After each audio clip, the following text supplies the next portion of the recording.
I've been coaching people through fat loss transformations for 6 years now, 100 plus clients, and I repeat, I never let them do these 5 things. However, most people do every single one, and that is why people stay stuck. I'm a coach that cares. I care about you. I want to get you an amazing result, and I like to keep things simple. So firstly, what I always like to say is you are an adult. You can make your own choices. I don't deal with children. And again, that is such a powerful thing. No one is forcing you to diet or train or anything like that. You have complete and utter free will. My job as a coach is to guide, lay out expectations, and give you the pros and cons of the choices that you're making, and also hold the mirror up to maybe the bullshit and the excuses that you keep on giving yourself, which is why you might stay stuck, whilst also giving you the systems to make sure you progress. So here are the things I never let my clients do. Number 1, never miss weigh-ins. Without weigh-in data, you are blind. I'm blind as a coach. Daily weigh-ins give us the green arrow to make sure we're heading in the right direction towards your fat loss goals. If you're weighing once per week, it's just simply not enough.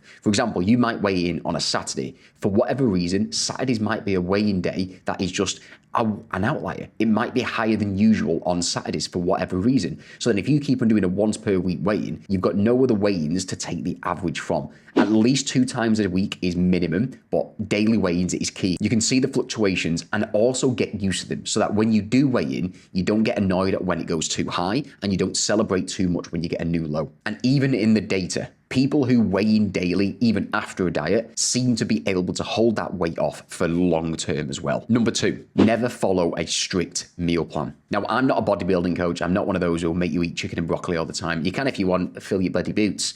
But for me, following a strict meal plan is quite stupid because life gets in the way. I coach regular people like yourself. I'm not really asked on what my clients eat. A strict meal plan never really works after 4 to 6 weeks. And that's the question to you. When have you ever stuck to a meal plan for more than 4 to 6 weeks before you get bored of eating the same stuff on repeat? For some people, that's great. But for me and my clients, a strict meal plan does not work. The best approach for me and my clients, and the method I prefer, is just tracking your calories, either on MyFitnessPal or another one that I use is Macro Factor. Whatever country you're in, find a food tracking app, just track the calories that you're consuming on a day-to-day basis. And you can eat whatever you want, obviously within reason. Don't get cheeky. Side note, cheat meals are usually banned as well until you have made tangible progress. Because realistically, think about it. Your whole life has been a cheat meal. Your whole life has been a period where you have been eating whatever the hell you want. Don't start a diet, and don't specifically come to me and start a diet and then say, when's my next cheat meal after 2 weeks of being on the diet? It's like, no. You've got to earn the right to have a cheat meal first, and stop calling it a cheat meal. It's just stupid language. Number 3, never bury your head in the sand after a slip up. Actually figure out why you fell off track. Was it environmental stuff? Was it social? Was you getting peer pressured with your friends, your family to eat more food? Is it seasonal with it being summer? There's more plans over the course of the weekend. Again, usually I don't like my clients dieting from July till August. We just use a bit of a maintenance priming phase. Or is it deeper than that? And this is what you always do in that specific situation. And you sabotage your efforts because you're punishing yourself with food. A lot of people have this thing like, oh, I've got a bad relationship with food. And it's like,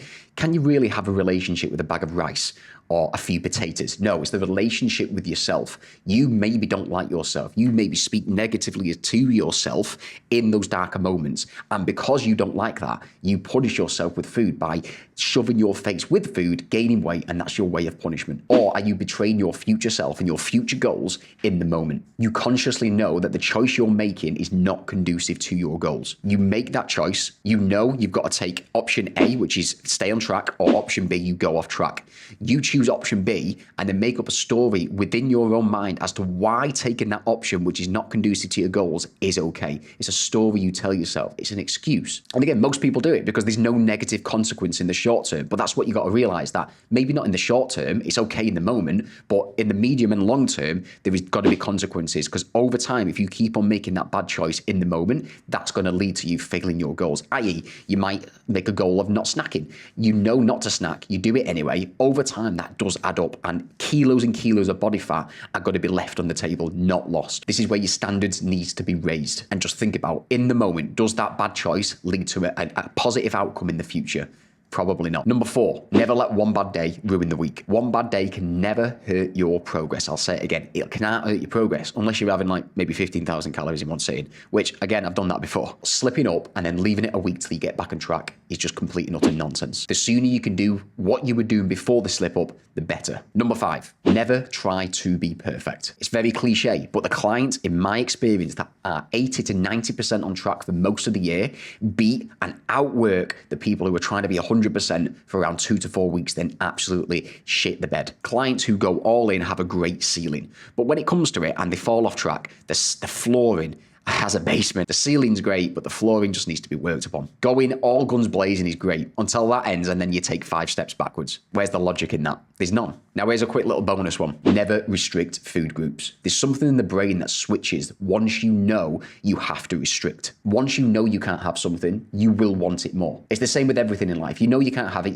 you gotta want it. If you think you're heavily restricted on a diet, that does something to your brain. And it is psychologically harder to stay on track. Restricting certain food groups or even restricting to a very rigid calorie target is most of the time the hair that breaks the camel's back. I think that's the right saying. Probably isn't. But anyway, think of it like this. No food is off limits. If you've ever pigged out right before a diet because you know a diet is upcoming, have a look at the psychological thoughts that you're thinking. Are you thinking, right, I need to heavily restrict what I'm eating. I can't have this, I can't have that. So then again, it's a very common thing that I see with my own clients is that right before we go into a fat loss phase, a big pig out session happens the week before because again, mentally they're thinking, I'm not going to be able to do X, Y, and Z. So stop thinking it's restrictive. The main thing that you can do is know that it is your choice. Like I said at the start of the video, you're an adult with your own choices. You can stop the diet whenever the hell you want. You can eat what you want. You can have a little bit more food on any given day. No one is forcing you to do anything. Not even me as a coach. I don't force my clients to do anything they do not want to do. So stop doing these 5 things and you're already ahead of 90% of the people trying to lose weight. See you on the next one. Hit bloody subscribe. And if you've not done so already, make sure you like this video because every 7 days I upload a video just like this. I'm keeping it short and sweet and simple,